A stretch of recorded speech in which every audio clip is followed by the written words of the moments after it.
Alhamdulillahirrahmanirrahim. Wassalatu wassalamu ala sayyidina Muhammadin wa ala alihi wa ashabihi ajma'in wa man tabi'ahum bi ihsanin ila yaumiddin, amma ba'du. Segala puji bagi Allah Subhanahu wa taala yang pada malam hari ini Allah Subhanahu wa taala masih melanjutkan kajian kita setiap Kamis malam Jumat, membahas kitab Jami' dalam Bulughul Maram yang dikarang oleh Al-Hafidz Ibnu Hajar Al-Asqalani rahimahullah taala. Semoga Allah merahmati beliau. Dan alhamdulillah kita sekarang tiba di penghujung bulan Jumadil Akhir. Artinya dalam beberapa hari lagi kita akan masuk bulan spesial yang sering tidak dispesialkan oleh banyak manusia. Orang taunya bulan Ramadan atau bulan Zulhijjah, padahal ini bulan juga bulan yang istimewa. Bulan yang mana dosa-dosa di bulan tersebut dilipat gandakan. Yang mana bulan amal kebaikan, amal soleh, ketaatan pun dilipat gandakan bobotnya, yaitu bulan Rajab. Bulan Rajab, satu dari 4 bulan yang spesial, yang mana kata Allah Subhanahu wa taala, inna iddatash syuhur indallahi 12 syahran fi kitabillah yauma khalaqas samawati wal ard minha arba'atun hurum.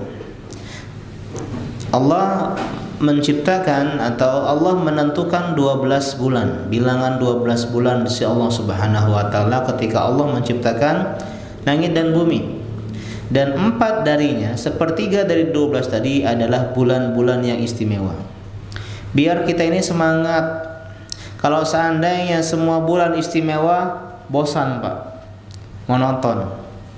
Ya, kalau setiap hari kerja itu ada bonusnya, ya bonus itu menjadi tidak berharga. Tapi terkadang bulan ini ada bonus, nanti bulan depan lagi kosong, bulan depannya lagi ada bonus, biar kita semangat bekerja. Begitu juga ibadah. Ya, kadang ada amalan dilipat gandakan, kadang tidak, istirahat dulu, nanti ya dilipat gandakan lagi.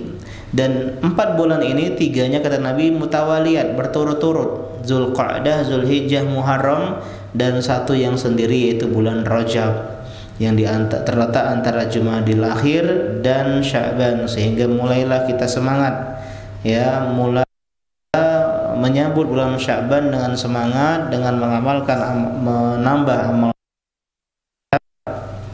lebih lagi. Kita lanjutkan kajian kita dan kita sekarang tiba bab targhib fi makarimil akhlak, dan insyaallah ini adalah pertemuan yang terakhir dalam bab ini. Dan insyaallah pada pertemuan selanjutnya kita akan membahas bab terakhir dari kitab Bulughul Maram, itu bab zikir dan doa. Setelah selesai bab zikir dan doa, khatam alhamdulillah, makan kambing Pak ya. Tapi duit dewe-dewe di rumah dewe-dewe.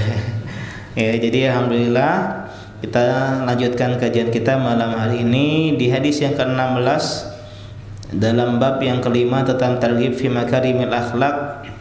Wa anhu, kata pengarang rahimahullahu taala, bismillah qalan muallif, wa anhu, dan dari beliau, maksudnya dari Abu Hurairah, ya, dari perawi hadis sebelumnya. Qala Rasulullah sallallahu alaihi wasallam, beliau mengatakan Rasulullah sallallahu alaihi wasallam bersabda, al-mu'minu mir'atul mu'mini. Orang mukmin itu adalah mir'atul mu'mini. Al-mu'minu ya dhammah marfu mubtada, ya. Yang udah belajar bahasa Arab paham insyaallah ya. Orang mukmin itu, orang beriman itu, kata Nabi, mir'atul mu'min, khabarnya mir'ah. Mir'atun itu artinya cermin, kaca. Jadi orang mukmin itu adalah kaca, adalah cermin al-mu'mini bagi mukmin yang lainnya. Akhrajahu Abu Dawud bi isnadin hasan. Hadis ini diriwayatkan Imam Abu Dawud dalam sunannya dengan sanad yang hasan. Ya, berarti hadisnya sahih. Hadisnya diterima, ya, makbul, baik sahih ataupun hasan. Mir'atun, cermin. Kalau mar'atun, apa arti mar'atun? Perempuan, mantap. Jadi mir'atun cermin, mar'atun perempuan. Mir'ah mar'ah kan sama Pak.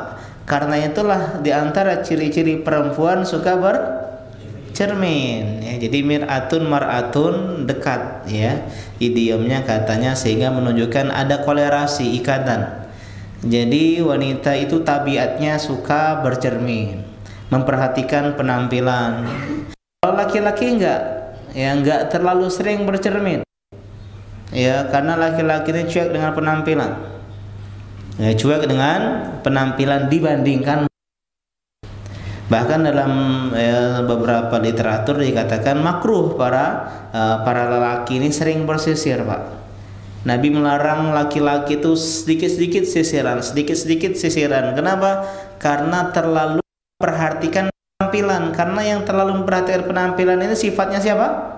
Perempuan. Sehingga kita laki-laki jangan sering banyak bercermin, langsung berkacau, lewat mobil berkacau, pas cermin berkaca,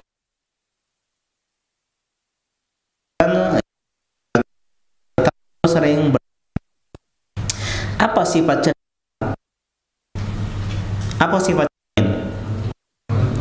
Menunjukkan mantulan cahaya, bagus ya. Apa sifat cermin? Kita bercermin itu untuk apa? Melihat bayangan? Melihat diri kita? Emang nggak bisa ngelihat diri kita tanpa cermin? Nggak bisa. Karena itulah kita di antara fungsi cermin adalah menunjukkan sesuatu yang tidak kita ketahui. Karena kita nggak bisa ngelihat wajah kita, Pak. Mana wajah saya? Alhamdulillah ada cermin, sehingga di antara fungsi cermin menunjukkan sesuatu yang tidak kita ketahui. Baik itu baik maupun itu buruk. Apa contoh baik? Wah, ternyata saya ganteng juga kayak peci ini. Udah bagus. Gara-gara cermin. Kalau nggak ada cermin kita nggak tahu ganteng pakai peci ini. Ya, wah ternyata saya sekarang kulitnya glowing ya. Dari mana? Cermin. Itu yang baik, yang buruk pun tahu dari cermin. Waduh, ternyata aku ada opil. Ternyata ada belek mata. Oh, ternyata ada cabai merah nyangkut di gigi. Tahu dari mana itu? Tahu dari mana? Cermin. Jadi di antara fungsi cermin adalah menunjukkan sesuatu yang tidak kita ketahui, yang tidak kita lihat dan tidak kita sadari, dan begitulah seharusnya seorang mukmin bagi mukmin yang lain. Kadang kita dalam hidup ini, Pak, tidak sadar kita berbuat kesalahan. Tidak sadar kita ini mungkin kurang peka. Tidak sadar kita ini ada beberapa kekurangan yang tanpa kita sadari itu ada pada diri kita, yang kalau bukan karena cermin kita nggak tahu. Sehingga kita butuh teman-teman kita, orang-orang yang beriman yang memberikan tahu kepada kita bahwasanya ini kekurangan. Oh, mohon maaf, ada sambal di gigi. Oh ya, terima kasih banyak, alhamdulillah engkau kasih tahu. Kalau enggak sampai sore itu nempel. Jadi terima kasih teman, karena kau telah membuat saya tidak terus-menerus berbuat kesalahan. Gara-gara siapa? Gara-gara teman yang baik yang laksana cermin tadi. Jadi ini diantara fungsi cermin, menunjukkan sesuatu hal yang buruk yang kadang tidak kita sadari. Dan seorang mukmin jangan sampai dia diam dari keburukan temannya. Cermin, kasih tahu, mohon maaf akhi, antum tuh terlalu keras kalau ngomong, antum tuh terlalu jutek, antum tuh terlalu kikir, antum tuh terlalu sombong, antum tuh terlalu begini. Oh, jazakallah khairan. Saya nggak sadar kalau saya itu sombong, perasaan saya biasa-biasa saja. Iya, udah terkenal. Iya, padahal maksud saya itu menjaga wibawa, tapi kesannya sombong. Oh ya, jazakallah khairan. Ya, antum tuh sering bercandanya berlebihan, main-main terus, dikit-dikit ngakak kan nggak baik ya, seperti itu. Oh ya, jazakallah khairan. Ya, saya rasa sedikit tertawa. Ya, karena kita ini sebagian orang ya kadang nggak sadar, Pak. Seperti tadi, tidak tahu ada opil, ada belek mata, ada cabai hijau di gigi. Alhamdulillah ada cermin. Dan inilah hendaklah seorang mukmin. Tolong kalau ada kekurangan kasih tahu. Kalau enggak dia nanti akan bersama kekurangan itu selalu. Saya pernah ngisi pengajian, PC saya miring. PC saya miring, ya. Sampai selesai pengajian. Baru Ustaz, apa tadi PC miring? Subhanallah, dalam hati anak. Baru sekarang saya tahu. Sejam ini aku diketawain orang terus dan seterusnya, ya. Itu kalau keburukan, kalau kesalahan. Yang kedua, kalau itu kebaikan pun perlu dikasih tahu. Ya, antum pakai kacamata lebih ini Ustaz, lebih tirus, ya, atau lebih gemuk. Ya, antum pakai baju itu bagus Ustaz, atau antum pakai itu, nah kan gini kan bagus kalau rambut pendek. Oh, gini kan begini. Akhirnya orang kadang tidak menyadari kebaikan dirinya. Tidak menyadari kecantikan dirinya, ketampanan dirinya, kalau tidak karena cermin. Ya, akhi antum tuh masya Allah bagus, orangnya ramah. Oh iya ya, iya tolong dipertahankan. Oh iya siap. Jadi gara-gara cermin tadi kita tahu, oh ternyata sifat ini bagus.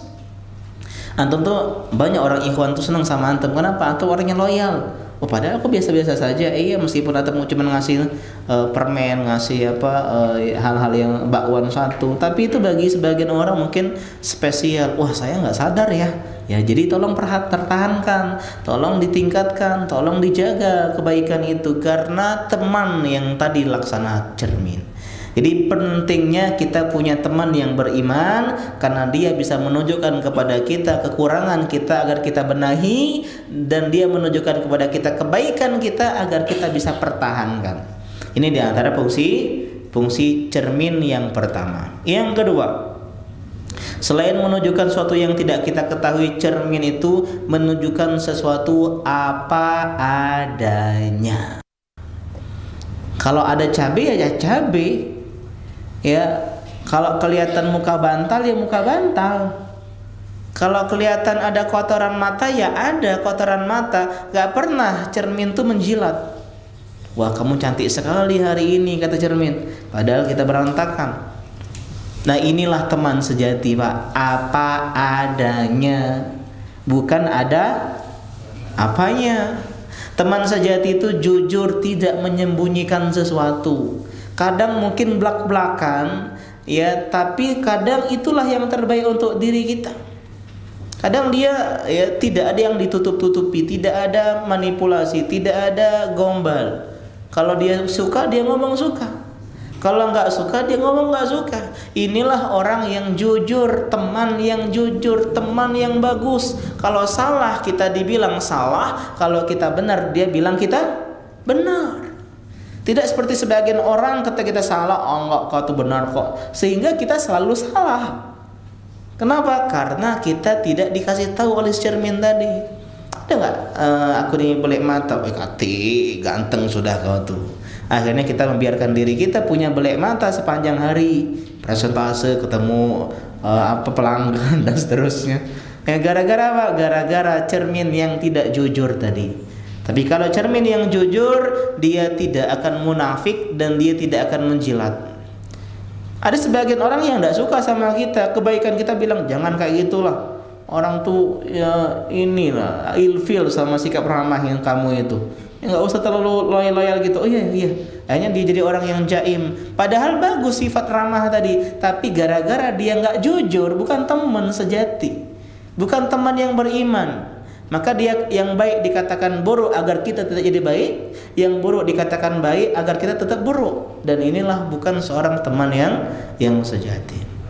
Jadi ya, hadis ini menunjukkan hubungan antara orang yang beriman dengan yang beriman lainnya.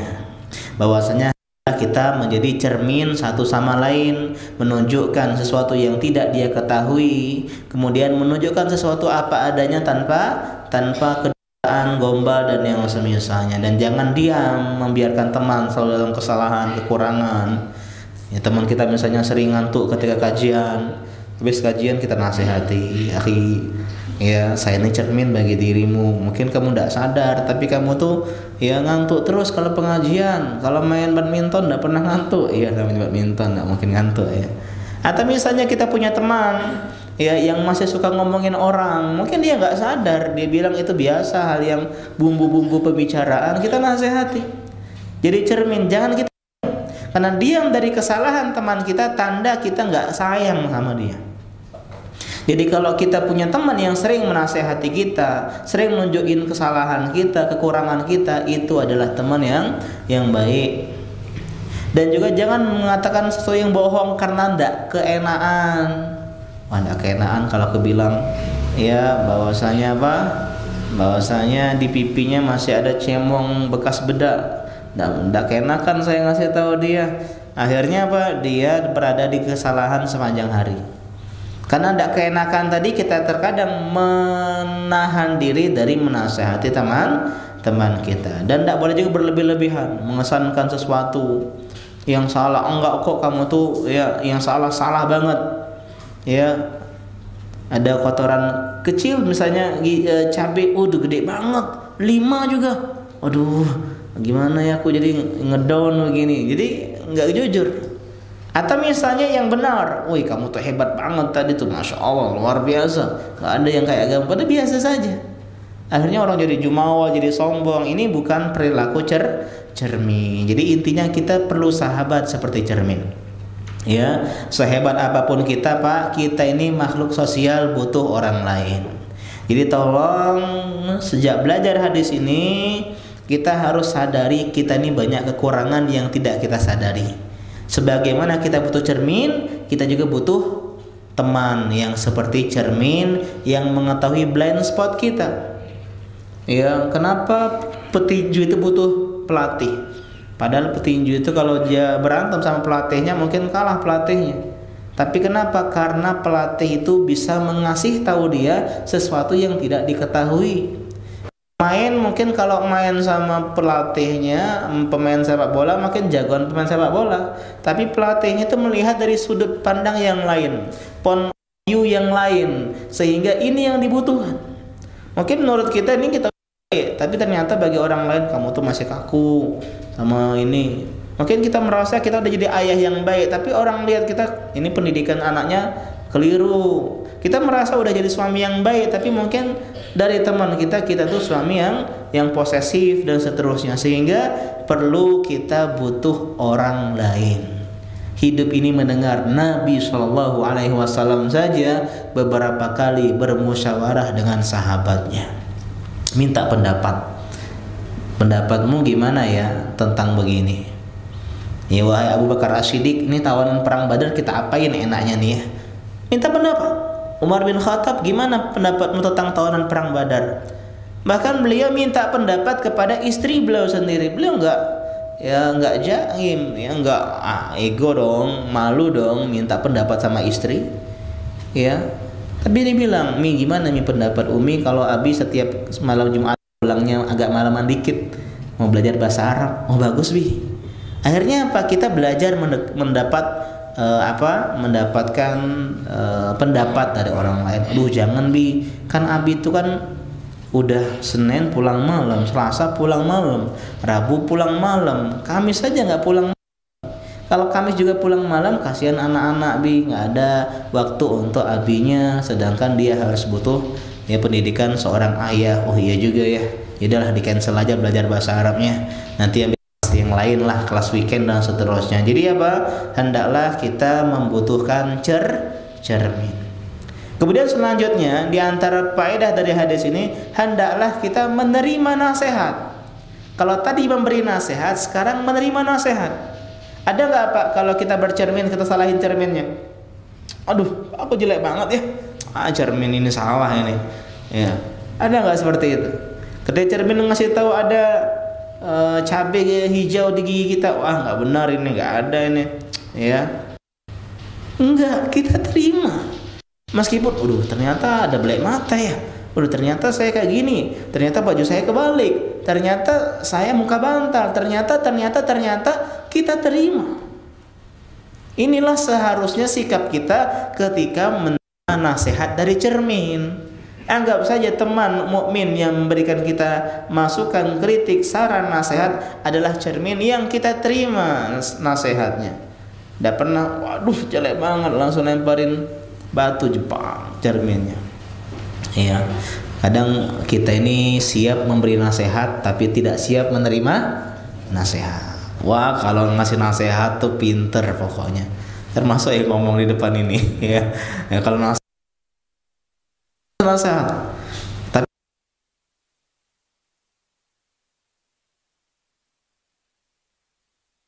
belajar menerima nasihat, belajar menerima kritikan, belajar menerima perlakuan buruk dan merasa kita tidak istimewa. Ya, sesekali kita tuh ya dijelek-jelekkan, digibah gitu kadang penting dalam tanda kutip. Kenapa? Agar kita melatih kita agar dari inilah dunia. Ya, jangan menganggap selalu harmonis, selalu tidak ada pertentangan, tidak ada haters dan seterusnya. Perlu untuk yang namanya menerima nasihat, meskipun nasihatnya itu pahit, hanya pil obat itu pahit, tapi ya efeknya. Selanjutnya biasanya bapak-bapak kalau bercermin depan orang atau sembunyi-sembunyi, sembunyi-sembunyi. Ya, jarang kita depan mobil sama kawan-kawan kita. Ganteng, aduh, ketahuan, maaf malu. Udah ganteng. Nah, saya lihat santri misalnya kadang di samping cermin spion gini dia. Ada bilang, udah ganteng. Oh ya, apaan saat dia malu. Kenapa? Karena dia pengennya bercermin itu sembunyi. Begitu juga nasihat. Sebagaimana seorang mukmin adalah cermin, kita kalau bercermin pengennya nggak ada yang ngelihat karena malu. Ya, sosok ganteng ini. Ya, begitu juga memberikan nasihat. Sebaiknya sembunyi-sembunyi, sendirian, diam-diam, tidak ketahuan, japri, DM. Ya, sekarang nih banyak gara-gara media sosial di grup langsung. Ya, postingan manfaat. Padahal bisa japri. Mohon maaf, tolong dihapus postingannya karena ada aurat di situ. Ya. Ya bagus. DM, oh ya syukuran jazakallahu khairan. Ana beberapa kali ketika di Instagram posting sesuatu ternyata ada auratnya. Yang saya nggak sadar, ada yang japri, afwan Ustaz, ada, ya syukuran, langsung delete.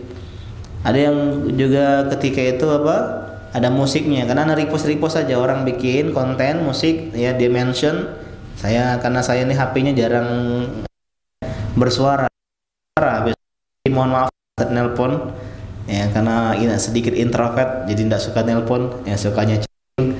Jadi saya langsung repost, Ustaz afwan ada musiknya, oh ya afwan. Saya langsung delete, screenshot aja, baru diposting ulang. Jadi ini penting sekali. Hadis ini sangat-sangat bagus dalam kehidupan kita sehari-hari. Mukmin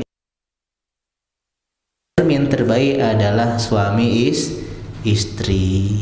Ya, suami ngasih tahu kekurangan istri ngasih tahu kekurangan suami, mengapresiasi kebaikan. Lihat cermin itu bukan cuma jelek-jeleknya aja.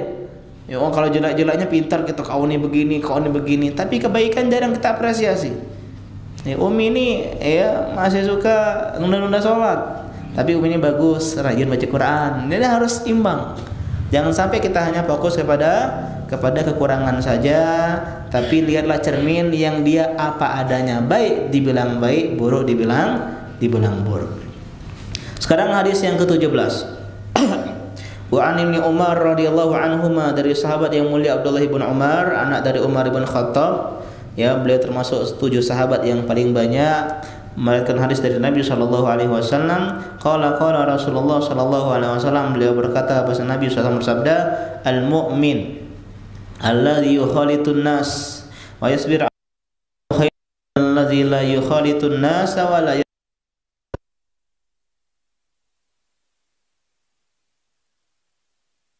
interaksi, yang berbaur, yang bergaul, yang bermasyarakat dengan manusia.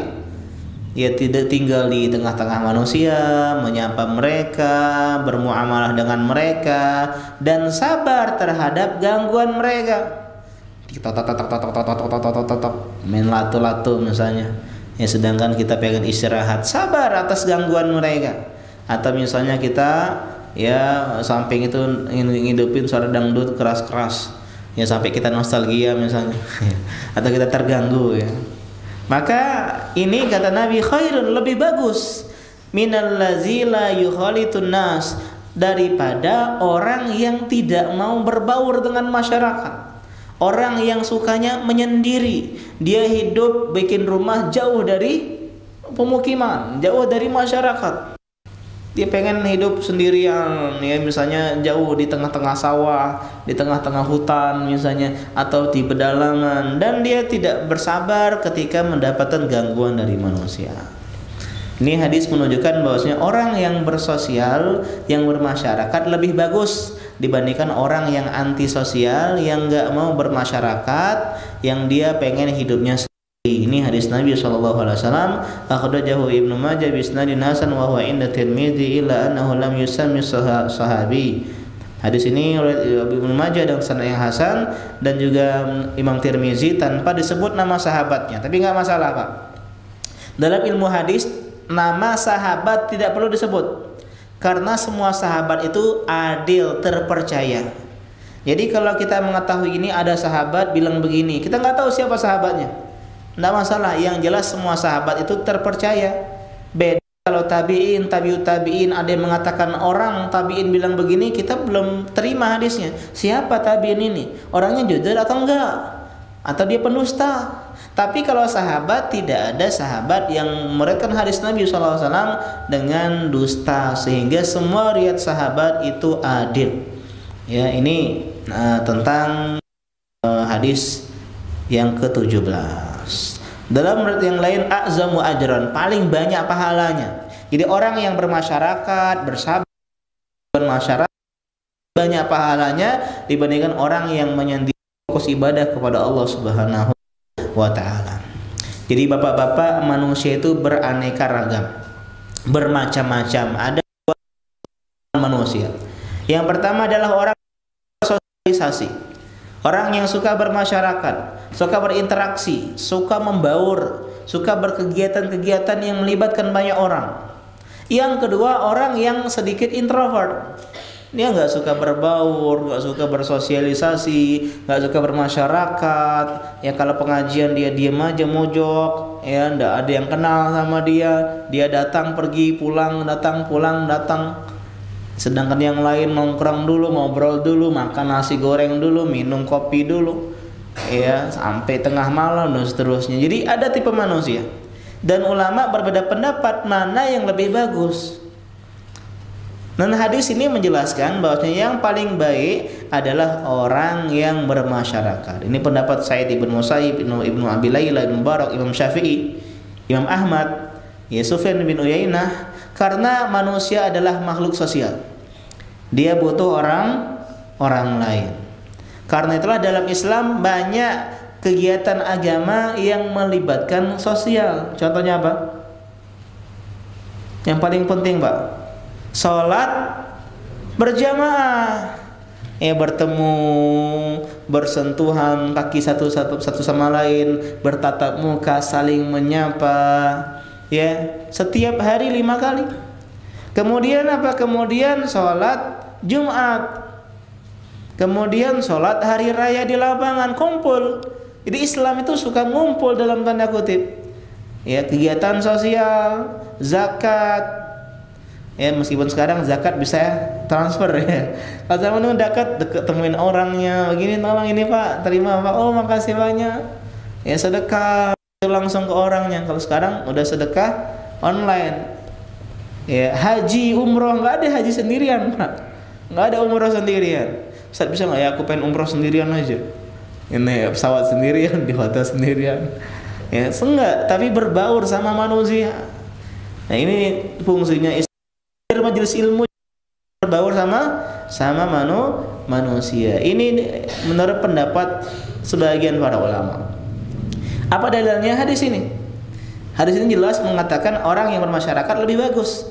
Begitu juga dalam Al-Quran Ali Imran 103 Allah mengatakan wa'tasimu bihablillah jami'an wa la tafarraqu. Berpeganglah dengan tali Allah, dengan agama Allah, dan jangan berpecah belah, jangan bercerai-berai. Ini orang tinggal di kota, tinggal di desa, dia tinggal di pegunungan sendirian, jadi Tarzan.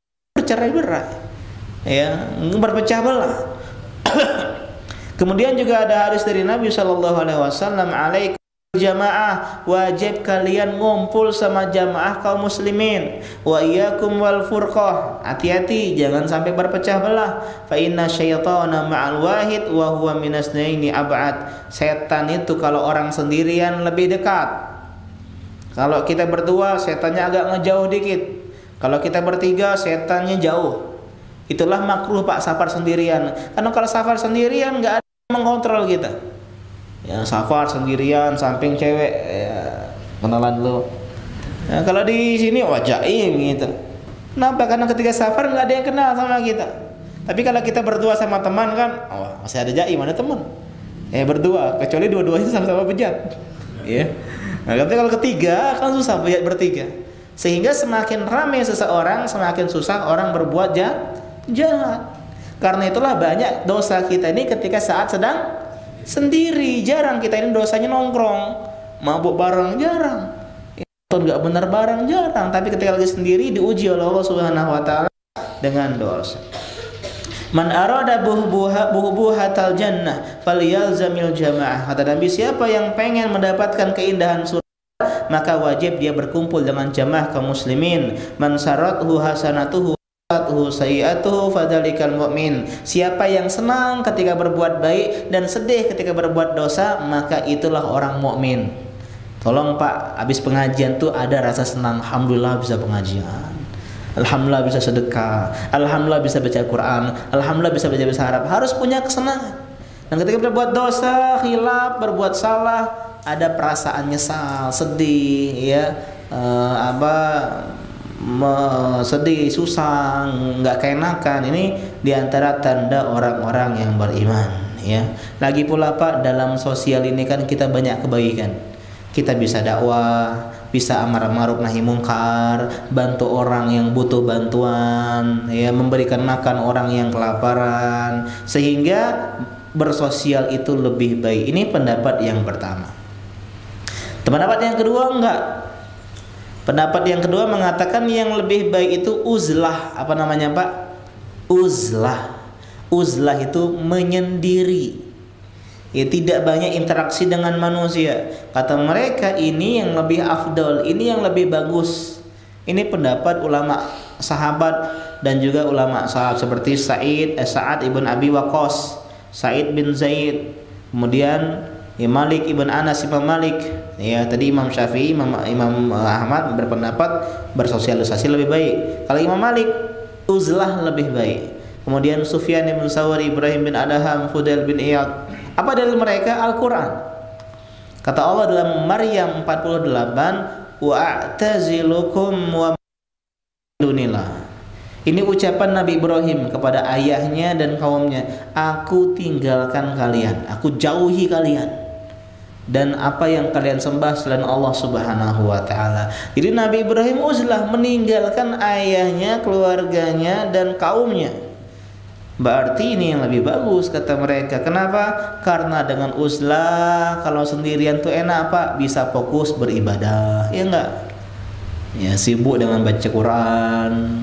Ya, dia punya musola sendiri misalnya, beberapa orang saja di sana di desa, dan selamat dari dosa ngerumpi, ya enggak ada sinyal, enggak bisa main internetan. Ya, ini idaman-idaman kita semua nih ketika di masa tua, sibuk ibadah kajian,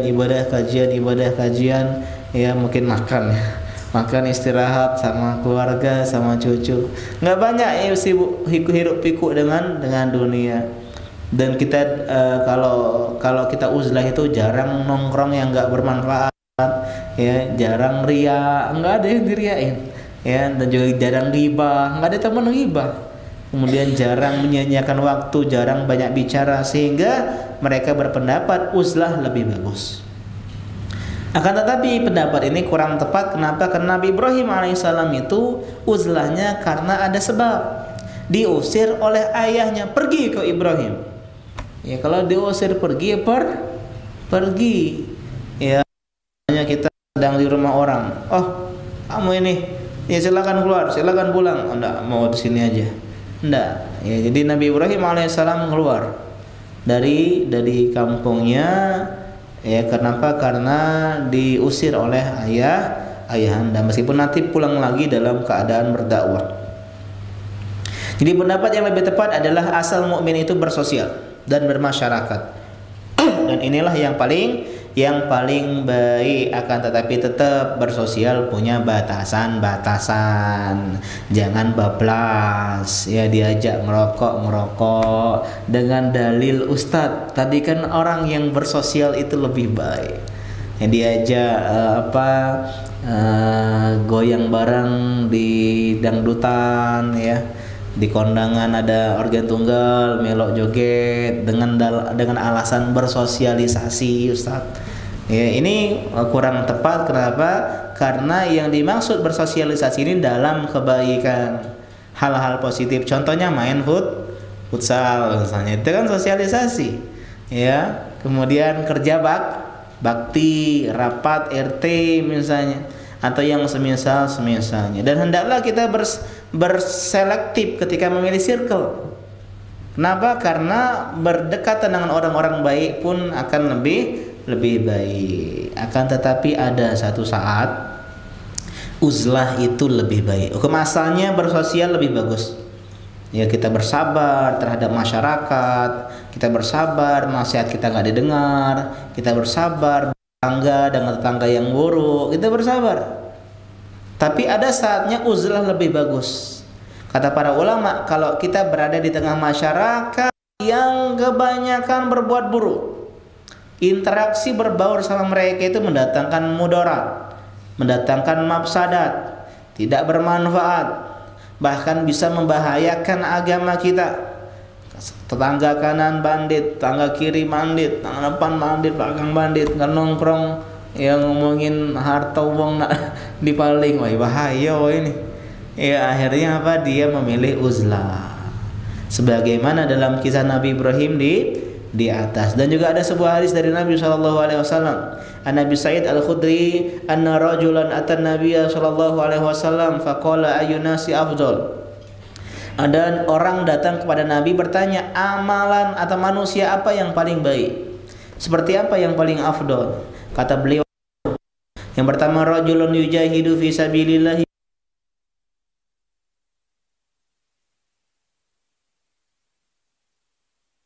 jiwanya, dengan hartanya dan dengan. Yang kedua ditanya siapa Sumaman? Orang yang tinggal di celah-celah bukit yang jauh dari pemukiman, ya beribadah kepada Allah Subhanahu wa taala, wa yada'un nasa min syarrihi, dan dia meninggalkan manusia karena keburukan yang ada pada manusia. Dan katakan di zaman sekarang ini uzlah tidak tercela. Ya, dia banyak keluar rumah cuman untuk ke masjid, ke pengajian. Ya, di rumah dia bisa baca Quran. Sebenarnya uzlah yang terbaik itu ketika pandemi kemarin, Pak. Ya, kadang kita rindu suasana pandemi dalam tanda kutip. Di saat kita banyak waktu luang untuk beribadah. Seharusnya banyak juz yang kita hafal. Seharusnya banyak Al-Qur'an yang kita baca. Seharusnya banyak buku yang kita tamatkan. Seharusnya banyak ibadah-ibadah yang kita kerjakan. Tapi apa? Yang pandemi kita kemarin banyak main media sosial, rebahan sana, rebahan sini, makan ini, makan itu. Padahal itu belajar untuk menyibukkan diri dengan ketaatan. Jadi ini penting ya.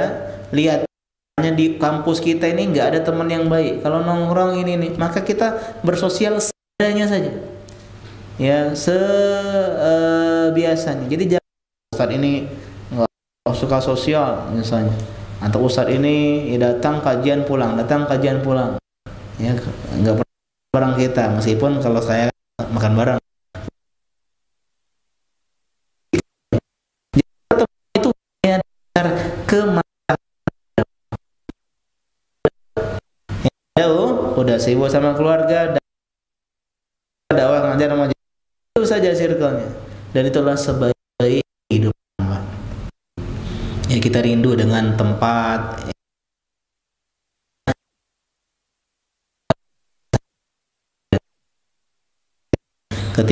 Akbar.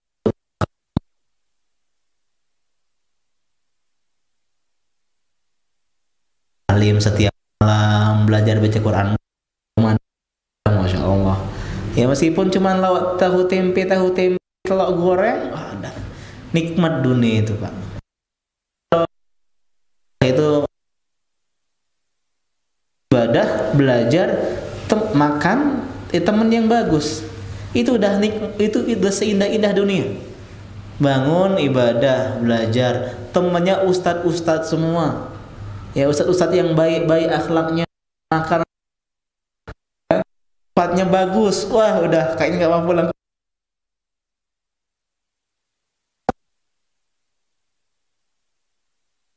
Apa? Semakin tua kita Pak, semakin sedikit teman-teman kita, ya enggak?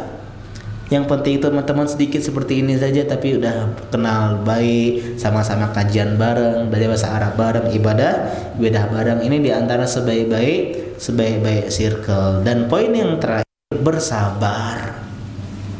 Tidak ada manusia yang tidak pernah ada gesekan. Hidup itu kayak latu-latu, atas benturan, di bawah benturan. Ya, mau di kantor pasti ada gesekan, mau di rumah ada gesekan, mau di pasar ada gesekan, mau di pengajian juga ada gesekan. Nggak mungkin hidup itu tanpa gesekan. Pasti adalah hal-hal yang mungkin membuat kita kurang nyaman, membuat kita terlukai, membuat kita tersakiti. Inilah dunia. Sebaik-baik apapun circle yang ada pada diri kita, pasti ada gesekan. Meskipun ada canda, ente ini malas pengajian, hehe. Aduh, dalam bersabar atas gangguan seperti itu. Ya, kita azan dulu. Assalamualaikum warahmatullahi wabarakatuh.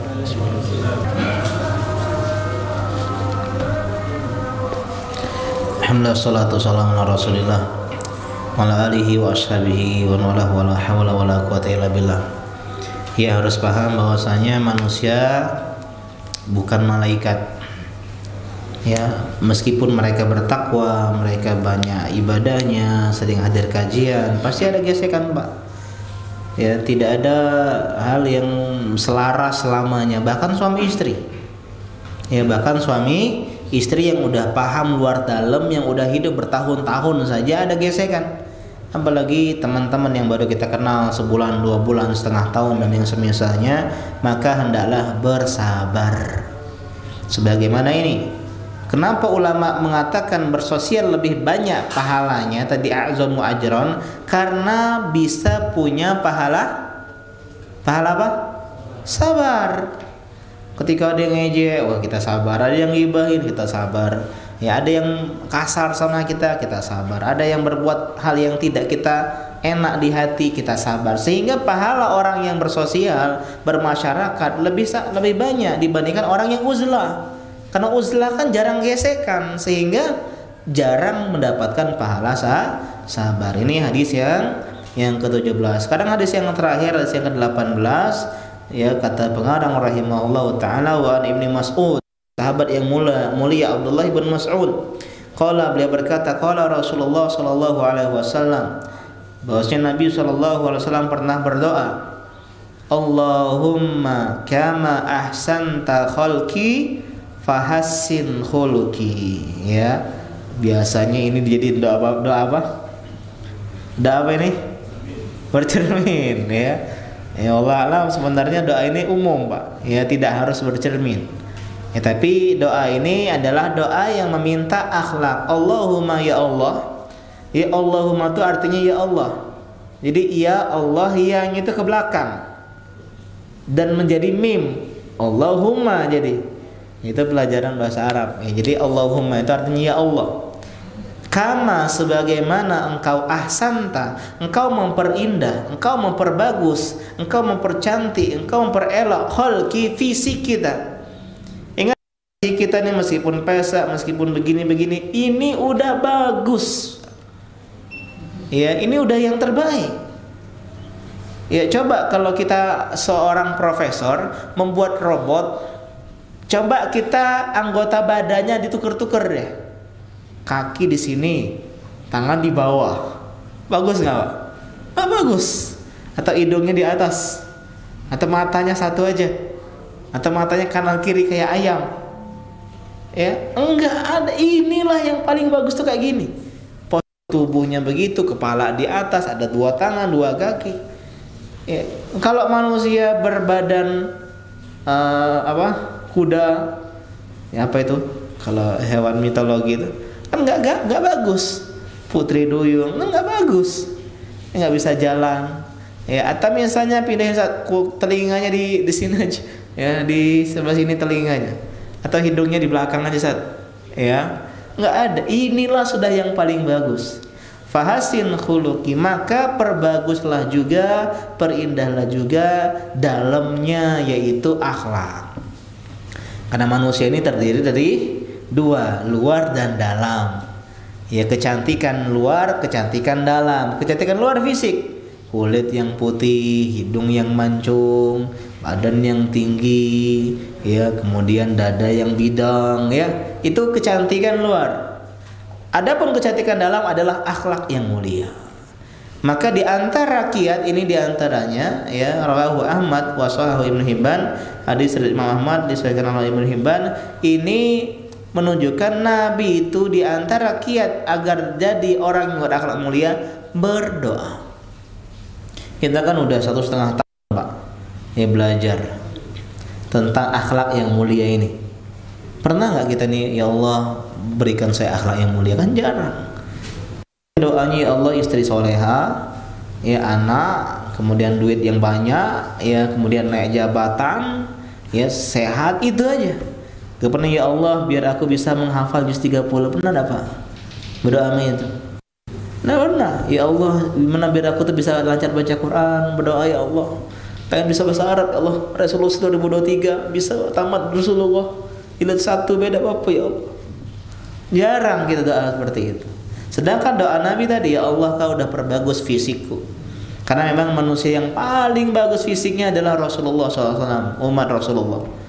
Ya, beliau itu matanya indah, wajahnya seperti rembulan, tangannya halus, bau badannya wangi, pokoknya udah paling ganteng polnya, ya, di zaman itu adalah Rasulullah Shallallahu Alaihi Wasallam. Ya.